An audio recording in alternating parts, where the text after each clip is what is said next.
there, it's Courtney Kopech with Cake and Kale Lifestyle. Today's video blog, I'm going to be talking about healthy holiday eating. Now, some of you might think that there's no such thing. Those two don't go hand in hand. They can. It just matters what kind of version you have in your mind of what healthy is.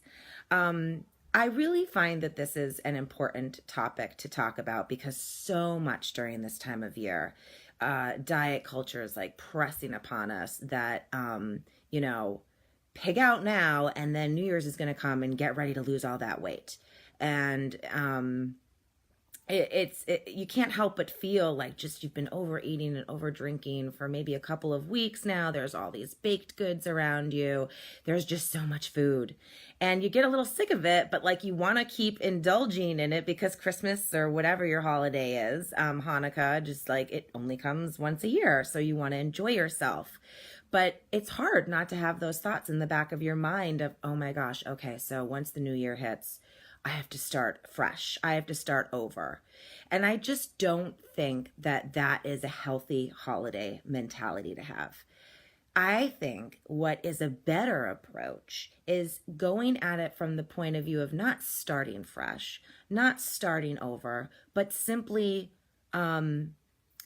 monitoring your choices closer and making different choices. Right now you're in this season, the holiday season, where the choices are, heavy foods. It's winter. We're burning more calories. We're craving those heavy foods. We're craving the sweets. It's dark. We're getting kind of depressed. Sugar makes us feel high. That's a season. And when you look at it from the point of view of, okay, you're doing something wrong to your body right now by participating in the season. And now you have to go and do something good, right, better for your body once January turns around. It just really it feeds into that good or bad, right or wrong, worthy or not worthy. Healthy or unhealthy, fat or skinny. It goes right into that. And what you want to be doing is working your way out of that kind of thought pattern. What you want to be doing is not thinking along those lines. You don't want to be feeling that what you're doing right now, the decisions you're making surrounding your food and even your exercise. I mean, it's dark at 4:30. If you're a huge runner or someone who goes hiking and stuff outdoors, it can be tough now to go and do that stuff, right? We're really trapped inside so much more. We're not even able to be outside in the yard exercising. We're feeling that energy is kind of like building up inside us and we're just a little bit more sluggish. I mean, this is winter, right? And it just happens to be that winter also starts off with these massive holidays where all you're doing is like eating, partying, and drinking. So here's how you can get through that. Tell yourself that you're just being yourself. You're just making choices the way you are right now. And that's okay. You don't need to be a better person after January 1st. You don't need to change who you are after January 1st. You are fine the way you are right now. If there are choices in your life that you're making that are... Hold on a second. Zadok, honey, I'm busy right now, okay? You need to go outside. I'm going to take your birthday presents away if you don't go outside. 1, Can we 2... Yeah, later. Go and close my door now. Okay. Thank you. Love you. Bye, babe. For those of you who don't know, I'm a stay-at-home mom. And I forgot to lock my door. Okay. So I was just saying that, you're okay where you are right now with whatever's going on. You don't... sometimes we feel like we need that little bit of a push, like, okay, January's coming and now I'm going to be a better person. And it excites us and it feels like, okay, it what's the word? Like stimulates us, makes us just feel really good and hopeful, I guess. Zadok? Mommy, can I go get my puzzles? No, close the door right now. Go downstairs and play. Okay, when you come down. Yes, I'm so sorry. Close the door. Okay. Where was I now? I can't remember. All right. And I'm not starting this video over. I don't have time to do that. But making better choices. Oh, yes. Hopefulness, right? Like you get hopeful with a diet. I mean, that's a huge reason why so many of us keep going from one diet to the next, right? If we didn't have hope that it was, was going to work, right? Like we wouldn't do it. So there's a nice hopefulness that comes along with January 1st. But the problem is that you're putting hope into an outside plan. You're putting hope into something outside of yourself. You're relying on guidance from something that doesn't know anything about you, doesn't know anything about your circumstances, where you are in your life right now, whether or not you're a stay-at-home mom, a working mom, whether or not you have time to sit down and eat lunch, or you've got to eat lunch in your car on the go all day long. The diet plans, they don't know that. They are just completely cookie cutter, right? But if you're coming up with your own plan, if you sit down and really try to figure out what it is that you need to be doing in order to make more healthier choices, better choices for yourself, just start off with that. The point here is to be putting empowerment in yourself and not somebody else's plan for you when they don't even know a thing about you.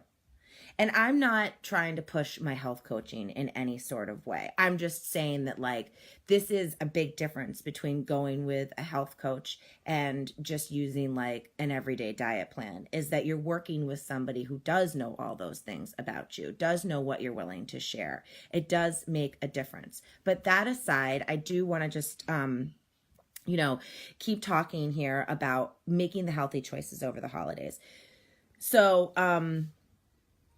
what can you do when you are at your house Christmas Eve or at someone's house or whatever, or with your family celebrating something, and there's just this huge display of all these different foods around you?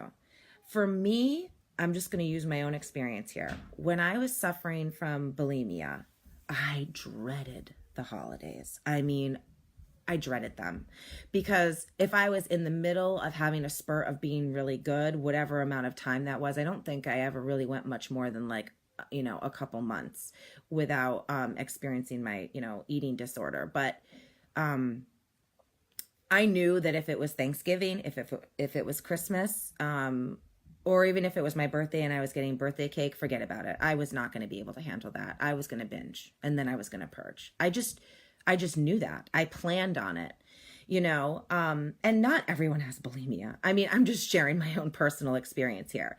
But I think that we can all relate to a certain anxiety about the food that's before us. There is that moment that just sort of like clicks in your head when you see everything that you're about to choose from. And you've got that minuscule second there where you're like, am I going to go for that steak with the béarnaise sauce? Am I going to go for that roasted turkey? Should I have that stuffing? Should I have that chocolate cream pie? You think really quickly. And then there's those little tiny thoughts way even further back in your mind that are kind of whispering things. You're on a diet. You don't want to put on weight. You just had a baby. You got to look good tomorrow for your date. Whatever it is. Those little voices, they speak to us, right? We need to switch those voices around. We need to switch that little thinker that comes in our mind that we're so used to clicking on, even for that minuscule second, that starts making us feel nervous about what our food choice is going to be. And instead, what we need to be doing is surveying what the options are and really thinking about what sounds good to us. Do not worry about what sounds healthy. Don't worry about that part. You need to stop thinking in terms of healthy and not healthy. You need to start thinking more in terms of nourishing or not nourishing for you. So when you sit down and you're about to eat your meal, make your decisions based off of kindness to yourself. I think that if I had known about that concept and understood it when I was trying to recover from my bulimia, I think I would have been safer. I think I would have been better off. I can't necessarily say that I definitely would not have like binged and purged, but I think I would have thought about it more. My eating disorder came out of so many different reasons, but I know that like the biggest thing was just fear. Fear was the biggest thing, and I'm not going to go into what that meant and all that other stuff. That's for another blog. But the truth is that when we give in to fear, it means that we're not being kind to ourselves, because we aren't being compassionate. We're not hearing what our inner child is saying, right? So when we're making food choices based off of fear or worry, that's not loving yourself. That's not being kind to yourself. When you're making food choices off of things that sound good to you, but also are going to make you feel good mentally and physically, be present in that moment with those choices, and you will be amazed at how empowered you feel. I mean, it's going to be like, whoosh, wow, oh my gosh, I feel good. I don't know how many meals I have sat down to where it's like, all right, I'm going to get it on. I'm going to pig out. And this is later. This is not when I was bulimic. Like, cut to, now. You got a big spread in front of you, or you're going out to a nice dinner and you just want to eat, right? And I had a client who was talking to me about this big family dinner that she went out to. And she told me that for the first time, she looked at everybody around the table and noticed how much food they had piled onto all of their plates. And she wasn't judging them. It just wasn't something that she had ever seen before with these new eyes that she was using to like view food and her relationship to it. And she looked down at her own plate and she's like, I smiled because I was really happy with what was on there. And I didn't feel like I needed to add a single scoop more of anything. And she said the best part was that at the end of the night, they were passing around all these cookies and everyone was complaining about how full they were. And she's like, I always would have been someone to take those cookies. I love cookies. But this time the basket got passed to me and I just shook my head no. I didn't feel bad about it. I wasn't upset. I didn't miss the cookie. And she's like, I was the only person who left that meal feeling completely satisfied and not uncomfortably full. And my God, how many times have we sat down to meals where we just stuff ourselves, not thinking. We just want to like eat and enjoy. And the next thing we know, we're uncomfortably full. The holidays is like a huge time for that. So if that's a struggle for you, or if it's something that you really want to be watching out for, then when you do this mindful eating, when you talk about, being kind to your body and noticing what is on your plate, do you feel good about what you put there? Look at it. Be like, ask yourself questions, like instead of the thoughts of, oh, should I have that steak? Or, oh, should I be eating that gravy? Ask yourself, why did I pick the gravy? Why am I picking the steak? It's not like you're condemning yourself with those questions. You're really asking yourself, get in tune with that hunger that's inside you. Get in touch with it. Talk to it. Listen to it, baby, because that is what is driving you to make whatever choices you are making. All right? You've got those taste buds that taste all the yummy, yummy food, and then it sends all these signals up to the brain, and then you got the stomach thing going on where it's like, come on, give me more, give me more. I mean, food is amazing, and we're supposed to be in tune with ourselves when it comes to eating it.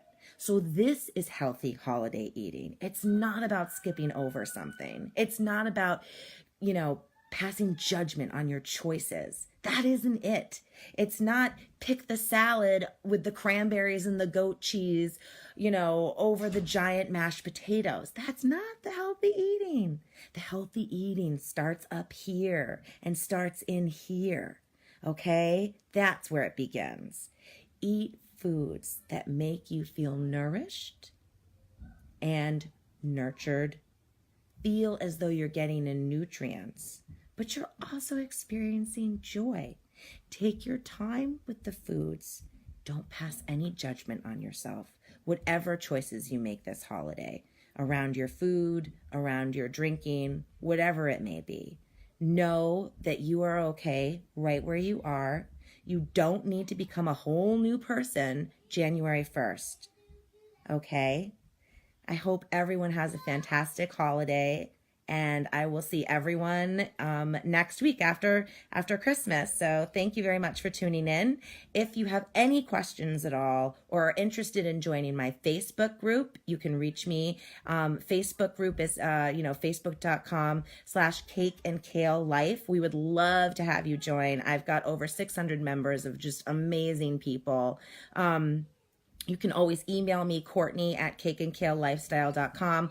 Follow me on Instagram. I put a lot of stuff on Instagram that I don't have up on my Facebook page and on these video blogs and stuff. So, and I'm also on Twitter, but I don't tweet that much. So thanks again, and Merry Christmas, Happy Holidays, everyone.